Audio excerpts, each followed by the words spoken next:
My name is Max Ulichney. I'm an animation art director and illustrator living in Los Angeles. I just wanted to thank ImagineFX for having me for this tutorial. This is really exciting. I'm a big fan of Procreate, so the fact that I'm able to share some of my thoughts with you guys and take you through one of my projects is something that I really relish, and I hope you'll enjoy the process as you come along with me and explore these new text tools in Procreate. Now, I'll come back and explain some of my creative choices, but I think a great place to begin would just be to talk about the new text tools. So here's what my sketch looks like. Before I started laying out the type, I just had this simple, really rough kind of thumbnail, essentially. The first thing I want to do is get right into the laying out the type so that I can work my layout around that. First things first, go to the wrench in the top left of the interface, click the Add tab, and you'll see Add Text just below in that first section. Click that, and it'll make some temporary type for you to begin with. When you're done typing, you'll see the Edit Style, that blue button on the right side just above the keyboard. Click that, and you'll start to see your font options, your style options, your design settings. On the right, you'll have justifications, underline and outline. We'll come back to those later. I need to pick my font. I like Avenir Next. I want to get a nice, heavy, strong font that feels a little bit 80s, maybe, slightly. I like a good chunky font like this. So you can see what I'm doing here is I'm justifying this centered, and I took my text box all the way to the edges. I figured if my text box is the full width, then when I'm centered, I know I'm centered in my composition, and I don't have to try to guess. But you can see I'm playing with my settings. I'm playing with the tracking. I want to get this really condensed, so I'm going to nudge that down just a little bit. I'll do the same with my leading so that it all feels of a piece.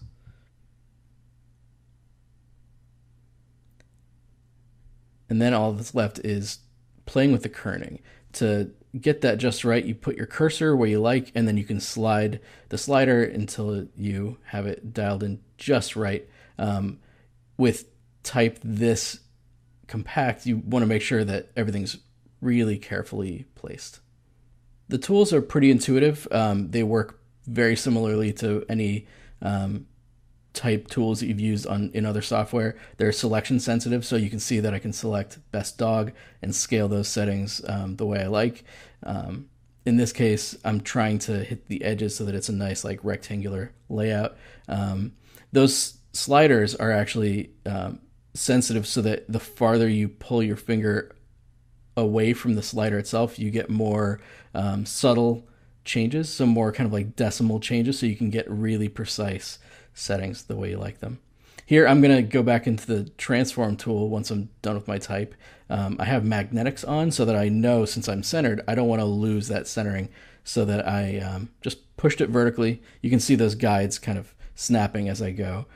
And now all that's left is to duplicate this, and we'll use that to form the basis for the credits at the bottom. Now, one thing that Procreate does that not everybody knows about is when you're in your transform tool, you can actually click and hold on the arrow at the top to temporarily disable your two-finger dragging from influencing the transform of the tool that you have selected. So that's what I did. If you notice, when I kind of pause for a second, you can see the arrow kind of blink really quickly as if I'm touching it. That's me holding it while I two-finger drag to move my canvas.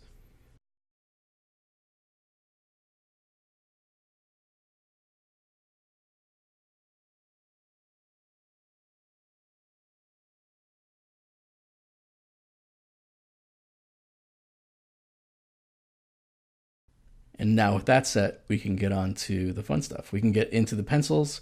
Now that we know what our layout's going to be, we can start tightening everything up, especially where the type ran into Danny's hair. I like that overlap aspect of things. So that's why it's good to put the layout in there first, put the type in there first, because I can get the hair lined up just so that the tangents work. I can be really cognizant of my negative space. and just move on confidently and focus on one thing at a time. I don't like to jump around too much if I'm able to save myself from that. I find it kind of distracting. So in this case, we'll just get into the bear. He's the focal point. He's the biggest thing, and I think he's a great place to begin the composition. I wanted to find the shape language for him, a really solid, heavy, almost. He's got parabolic shapes in his belly, and like a lot of his legs kind of curve. Bears have this great sort of inward step that I wanted to show off here, and it just kind of helps draw your eye back in. He kind of becomes his own element to keep the eye within the frame, which is really convenient. You can see here, there's the hair again. So now that I have the type all set, I end up moving this around a little bit later, but this is a good place to be at this stage. I'm trying to avoid some tangents. I see one a little bit right now, but all that will get resolved as I go. Danny's face is something that I wasn't sure in terms of level of detail. The bear had these kind of shark eyes, these like sort of dead, not dead, just less anthropomorphized eyes. I didn't want to go too animated with him. I like him being very natural and dark and kind of scary, and that forms a nice contrast between him and the characters. So you'll see I ended up playing with some dot eyes for Danny in particular early on, and I decided it's something I would do with sunglasses because you're not quite as aware of the eyes behind sunglasses, but it wasn't really working, so I figured out that, nice personable eyes are definitely the way to go. And so we're back to the bear, getting some overlap of the mane, and just some layers of the fur that will develop.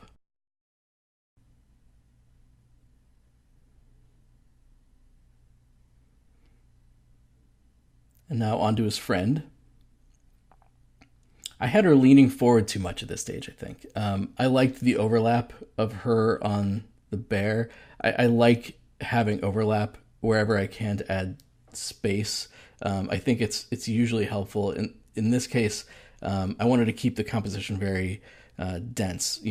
For a book cover, you don't want to have it too spaced out. You want to have a nice, punchy, bold cover. So, if you want to space things out, it means everything has to get a little smaller. At this stage, I liked the idea of her overlapping him, but I found that it made her almost too interested in the bear. It didn't really sell the idea that she was afraid. So you'll see in a minute, I'll transform her and kind of skew her and move her back. And I think actually what that did is really nice. It gives her just a little bit of white space and makes that negative space between her and the bear's leg just a little bit more. It gives the composition some tension, and it helps her feel much more cautious. And it made some space for her back leg that I wasn't liking at this stage. I was trying to, I needed an angle, a stronger angle to make it seem like she was leaning backwards.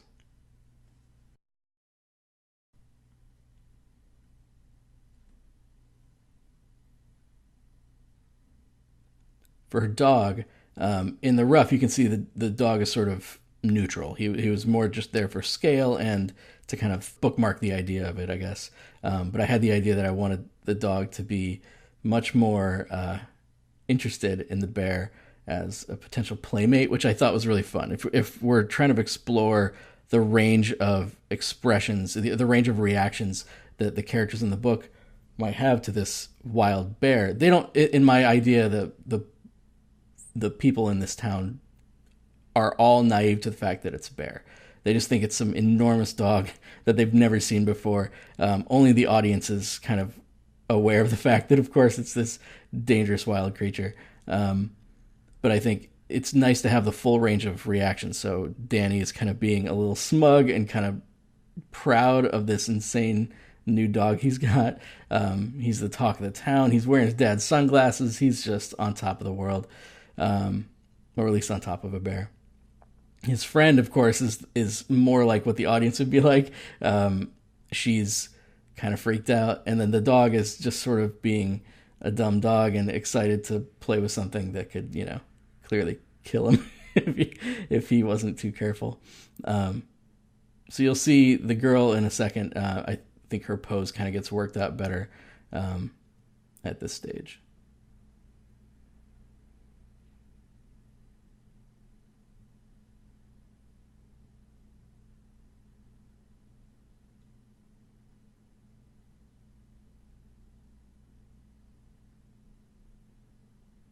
I do a lot of this kind of drawing and redrawing. Her hair was something that I was struggling with, and I think it was primarily because of that weird tangent with her hairline and the bear's leg, and I just couldn't quite make it work. You'll notice I wanted to keep her hands kind of internal. I think that's helpful, especially when people are being defensive. Your hands kind of come up, your shoulders come up, you sort of bunch up as if it's fight or flight, right? So your arms are sort of ready to swing if you need to, or to just tuck if your hands are sort of loose. You don't feel guarded. So I've got her her pose as if she's pulling the dog's leash back, of course, but also that has the added effect of her protecting her chest and her belly, which is something that we do subconsciously. So I like this pose for her, but it also, like in animation, you want to make sure your poses are clear, the silhouettes are clear. So I'm trying to strike a balance here. And so because that's so internal, there it is. So I lean her back, and I think that helps just give a little bit of air for this composition to work a little better. And then you can see her toes are sort of faced inward also, as if she's almost planting a foot to run. It feels, again, very guarded, very internal. And I'm liking where that's going. So that's where I ended up settling. She's got kind of a longer shirt over her leggings, which I enjoyed. You can see between that and the thumbnail rough that this is working much better. So a little bit of environmental work here, just the subtlest implication of kind of a suburban feeling with a sidewalk and some hedges. I think that's all we need. I had it without for a long time, and I was considering it, but I like just that little bit of extra color. It helps just give a little bit of vibrancy to the color palette that it needed. I was trying to keep everything very simple, kind of almost crayon colors, something a bit poppy and young feeling. So reds and blues, greens were a nice counterpoint to all that brown from the bear. So I think just that little bit of added color helped a lot. And as we wrap up the pencils, that means the next phase would be flatting. For those who don't know, flatting is just kind of flat color blocking in the silhouettes, so that we can use that either to lock our transparency for layers later on, or for clipping layers onto them. I'll do both of those things. In this case, one of the things that I take great care to do in my work, and particularly for this cover, what Procreate has done for me is made my work, because it's less palette driven and less technical, it means that my work has gotten a bit more traditionally influenced. And with my brushes that I make, my MaxPacks brushes, I take great pride in getting naturalistic textures out of these brushes. And what that means is I try to use them as I would a traditional painting, more or less. Of course, I'm taking advantage of all the benefits of digital, undos and layers and experimentation and everything else. And you can see the tricks are definitely in play in this image. I wanted this to be to feel kind of traditional and gouache-like. The brushes that are included in this will give you a lot of great texture and a lot of kind of free interest in the edges. But it also means you can take the size down and get things really sharp, but they have nice controlled, transparent edges that you can really work with that feel like, and just that right kind of like medium dry gouache brush. You can get really strong flats, really like clean coverage, but you can get beautiful edges like you can see here. Like all that shading that's happening in the like the pink coloring on the skin is just like a light touch with those brushes. Here you can see I made a new layer for the sunglasses that I set to multiply. Just the lenses are set to multiply. I ended up putting a little bit of a lighter, more saturated blue gradation in there just to brighten up that color a bit. I did a little bit of hue and saturation in there too. So as flatting is wrapping up, I want to set up the next phase. That's where I start adding shading. Right up until now, we've just been worried about local color, but we're going to separate out shadows in such a way that allows us to think about our lighting separately and our color separately, so we can be more flexible, dialing in our color palettes as we go, worrying about the bear's markings separately, potentially, in this case, he's pretty simple, but this is a technique that I enjoy using from time to time, especially as I'm not 100% sold on the colors of this wardrobe. So in this case, I'm going to add a shadow layer, fill it, I'm going to clip it to that layer underneath, set it to multiply, add a mask, and then invert the mask. That leaves me with no shading so that I can pick a white color to paint in my shadows. I'm going to use the smudge brushes that are included to soften the transition as needed. You can use this for core shadows, form shadows, whatever you decide you want to use it for. You can pick grays, which will give you like a lighter version of the same shadow for bounce light, or just more subtle transitions. You'll see in the bear as I get into it, I use all of these tricks and more. I use a lot of sort of mid-tones in the face so that I'm not going completely off on the shadows. And then if I duplicate that, I get the same shadow color that I can use for the cast shadow of the ball. And this way you can see we can play with those colors all day long. On the ball, we can dial in our shadow color on the for the lighting as well, and nothing's destructive. We're still completely flexible on all this stuff, and especially where those shadows cross the stripes. That would be a heck of a thing to do otherwise. It's just pointlessly complicated to do any other way. So you can see here's my setup. So I've got the bear has its kind of purplish shadow clipped to it with a mask, and then the ground shadow I have it a little bit more blue. Blue against skin tones and against the browns was just a little bit dingy and a little dead, kind of made them a bit corpse-like. So in this case, I preserved the blue shadow just for the ground, just for the cast shadow, and then all the form shadow was all kind of a purpley color. It tended to work a little better with skin tones and the brown as well. So now that you can see where we're about to take it, I'll back up and I'll show you the whole process from where we started.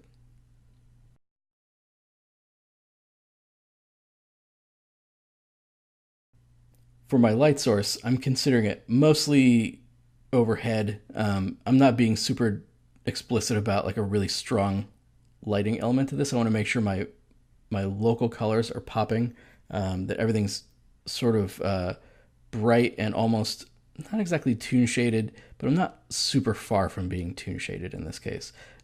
It didn't feel right to do really sophisticated lighting because it starts to get moody, and this image isn't really about casting the bear as evil or anything like that. It's not about setting this really dark tone. I want to make sure it feels fun and bright and enjoyable. You'll notice the nose on the bear right now. That's on that underlying layer, the local color layer. I'm using a blender to soften that nose transition. There isn't a whole lot of local color in the bear at this stage. There will be a little bit later. I'm going to break up some of the color, but for now it's mostly just defining the light and the dark side. And now I'm adding some mid-tone, particularly around the face. It seemed just too harsh to keep him in shadow, so I'm lifting that a little bit. I'm going to keep a little bit of darkness around the nose as sort of an ambient occlusion-ish thing. At this stage, I'm not trying to get too precious or too detailed with anything yet. I'm sort of just laying in the overall form because I don't 100% know how far I'm going to render this image at this stage. I like the idea of him being the most textured thing in the frame and make him feel hairy and kind of wild. But at this stage, you'll see I'll add texture, I'll take it away, I'll clean things up and change things as I go because it's a little bit of a mystery to me, even at this stage, is exactly where I'm going to take it. You can see I'm adding the shadows and the lighting to the characters now as well. I think the bear is good enough for now. I can start laying in the characters. So I'm doing a little bit of a cast shadow on Danny's chest and under his arms. I'm going to do the same for his friend and the dog. All this is same techniques, no surprises here. I take care not to scale down my brush too much. I like to use the largest brush that it's possible to make the mark with. I think that gives you nice happy accidents and texture and charm that make it feel traditional. And especially with all this great detail in the brushes, you don't get that if you scale it down too much. So I'm trying to hit a sweet spot of efficiency, and having a lot of warmth to my marks, and then also accuracy with, defining my shapes carefully. You'll notice that I make an exception for detail around the faces, especially eyes in particular.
So at this stage, the basic shading is done.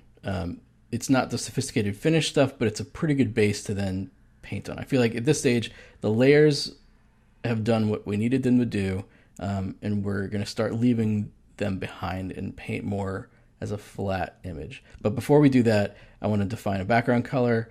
I want to get kind of a backlit rim light effect on Danny and the bear in particular, to help define the layers, but also to give it a little bit of drama, a little bit of a sense of this kind of incredible moment that we're seeing. So, okay, so what you see on screen right now, you notice there was a bit of a blue tint on Danny for a second. There still is, but it's much more subtle. I made a blue layer, and in the same way as the shadow layers, where I created a blue layer and then painted into the mask, I'm doing the same in this case. You can see it more clearly in the bear now. The blue is there to give a little bit of a sense of the blue sky and to break up these colors that are a little too flat. This is the last stage of using these layers, and going forward we'll be just kind of painting straight ahead. We'll still have them. We're not baking anything down. We're not flattening necessarily, but I probably won't be going back and forth much after this. So this blue layer is set to colorize in the layer palette. So it's just there. I didn't want to change the value. I didn't want to necessarily lighten anything. And by the same token, this background, I'm taking special care to make that little bright glow behind Danny the same value as the blue of the sky behind him. That gives it just this sense of vibrancy and light and this kind of like vibrational richness that's really hard to get any other way. If you match the value, so it's neither brighter nor darker, you get this great the scintillation of light. So at this point, I am on a layer above even my line work, and I'm going to be painting over my line work. I don't mind allowing a little bit of the line work to show through. In fact, I like that quite a bit. I like that little sense of traditional touch, but I don't want to go overboard with it. I'm not trying to make an outlined image, but where it defines the fingers, I think that's working fine. I don't want to overwork it. I think just the same way if I was painting gouache traditionally, I'm never going to cover everything 100% necessarily. I like some of that stuff showing through. So it's time for the room light. You can see it popping up in Danny's hair now. It helps separate him from the type a little bit more, and it just gives him that sense of kind of being a hero. You know, this is such a triumphant moment for Danny, a kid who probably hasn't always been the most popular kid at school. All of a sudden, this is his moment, right? So it helps define the layers of the bear's form as well, and gives us that that sort of halo effect that you get when you backlight hair. And since he's so furry, it really helps show off some of these forms. At this stage, it's a little spotty, and you'll see I'll start to smooth it out and add some more mid-tone to kind of roll things over a bit more. I was struggling with how simplified to keep it in the beginning. Like I said, I want this image not to be like super realistically rendered. I still want to keep it sort of poppy and a little bit on the flat side. So I like it, but it was just a little bit too isolated at this stage.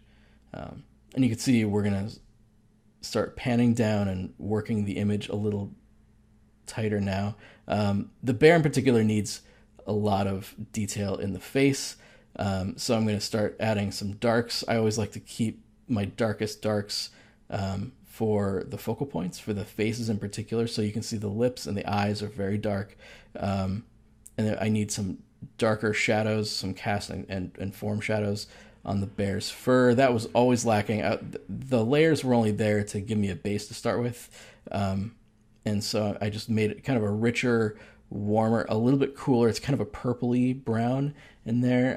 I just wanted to peel off those layers, really define that kind of furriness in all that, like the mane. And then I'm using the same colors for around the eyes. Realistically, they wouldn't get that kind of deep shadowing. It's ambiguous. Is that layers of fur, or is that local color of fur? Doesn't really matter. It's just there to give him some interest and make him look a little bit meaner, a little bit more wild, and more unlike the rest of the characters that he's around.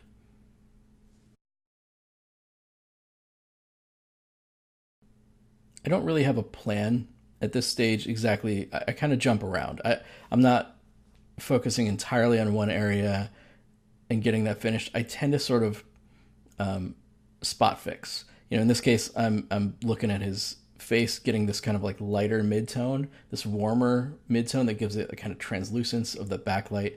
It helps unflatten him a bit. So I like that. I'm kind of adding it wherever I feel like it. I'm not changing the color constantly. Again, this is supposed to look kind of like a gouache painting, so it's not like you're remixing colors for every stroke. I'm imagining I'm coming back to the same puddle that I made in my palette, and so I'm just kind of continuing to work that same thing. I'm sampling as needed, but mostly I'm sort of just painting the same colors again. The dog gets a rim light. In this case, it's a little bit darker, a little bit warmer, so that it feels like it's not quite as hot as the bear and Danny's backlight, which is a little bit more yellow and a bit brighter. Again, I want to try to keep the focus on them. This dog, who's based on my friend Joe and Ashley's dog Winthorpe. He's kind of a secondary read to this whole scene. As much as I love the little man, he's not the main point of this frame. So the focus should still be on Danny and his quote unquote dog. You'll notice here I'm playing with Winthorpe's tongue a little bit. I think there's kind of a funny tangent going on. It's just not reading quite as well as I like, so I flattened it down and simplified, and it just seems to fit the sort of level of detail in that area that seems appropriate.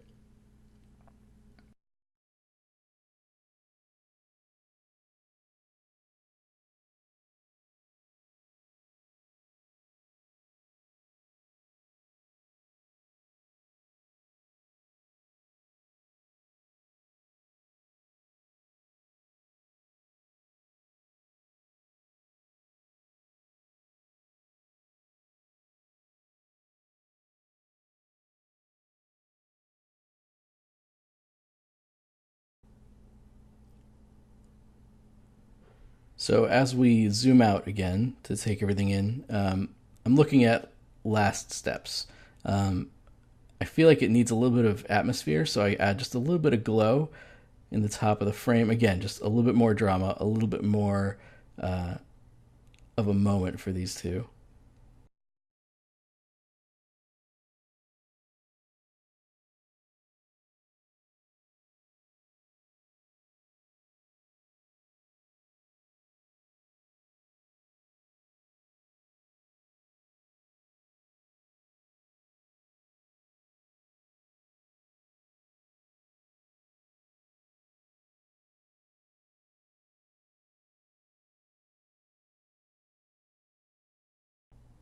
So you'll see in a minute, I'm going to add a bit of a color correction to the image.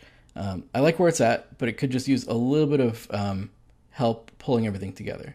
So what I've done is on a new layer at the very top of the image, I've multiplied a light yellow color, and on a layer above that, I've screened a dark blue color.